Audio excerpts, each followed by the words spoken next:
7 vautours les plus meurtriers et dévoreurs du monde. Numéro 7. Vautour Oricoux. La couleur de sa tête et de son cou puissant est plutôt rose, mais dépend de son humeur et de la température. La tête et le cou sont nus, dépourvus de plumes. Il utilise son bec puissant pour déchirer peau et tendons. Il attaque le repas souvent le premier, étant le plus habilité à percer la peau pour démarrer la curée. Il domine tous les autres rapaces autour de la carcasse, avec des attaques bondissantes, mais il passe souvent plus de temps dans ce comportement qu'à se nourrir. Numéro 6. Urubu à tête rouge.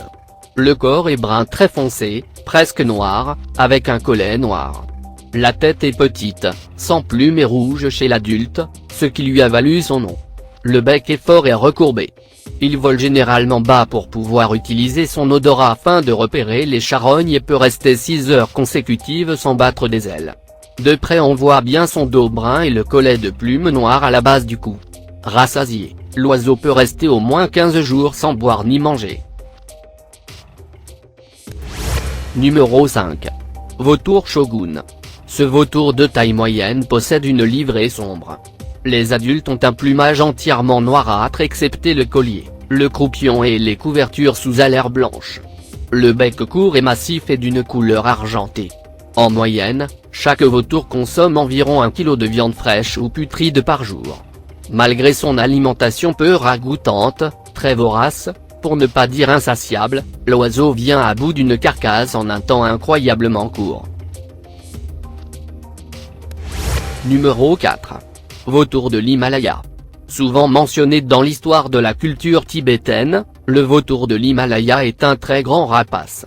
Le vautour de l'Himalaya est le plus grand des vautours du genre Gype. Le vautour de l'Himalaya se nourrit de charognes. Cette espèce domine autour d'une carcasse, excepté devant le vautour moine presque aussi grand que lui. Comme chez les autres espèces, des disputes se produisent afin d'obtenir une meilleure place. Numéro 3. Vautour de Rüppell. Le vautour de Rüppell porte un plumage noir, agrémenté de nombreuses taches pâles, en particulier sur les parties inférieures. Le dessin des ailes est très caractéristique, avec une barre très tranchée à l'arrière du bras, et de rangées de taches blanches en travers des rémiges. Le bec est jaune terne et gris. Il est tranchant et sert à déchirer la peau et les chairs des carcasses. Le vautour de Rüppell fait partie des vautours de l'Ancien Monde pour le distinguer des condors. Numéro 2. Vautour pape. Les vautours sont réputés pour voler les carcasses découvertes en premier lieu par d'autres vautours. C'est qu'ils possèdent un bec plus puissant que leurs concurrents et qu'en général, ils sont chargés de réaliser la première brèche dans l'épiderme dur afin que l'ensemble des vautours puissent s'alimenter. Chaque participant de la curée se spécialise dans une partie unique de la carcasse. Le vautour royal mange la peau et les parties les plus dures du tissu des animaux morts. Numéro 1. Gypaète barbu. Le gypaète barbu est le plus grand rapace d'Europe. Il est facilement reconnaissable à l'âge adulte grâce à la couleur rouille orangée de son plumage ventral. Le gypaète barbu est principalement ostéophage. Il se nourrit d'os, ce qui lui doit son surnom de casseur d'os.